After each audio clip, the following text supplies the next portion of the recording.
Yang kami hormati Kepala Kantor Pertanahan Kota Palembang yang dalam hal ini diwakili Pak Farad Hussein SH, Pranata Pertanahan Pertama Kota Palembang. Yang kami hormati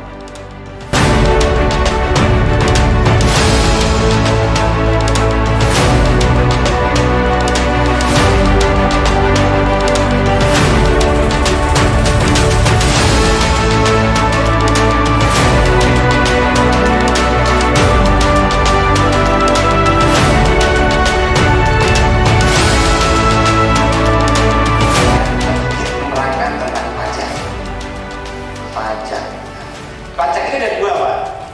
Coba next Mas, yang pajak objektif sama subjektif. Ceritanya Pak, pajak itu terbagi dua. Mendata dalam segala aspek ya, mau termasuk pajak, itu akan mudah ketika kita untuk melakukan penarikan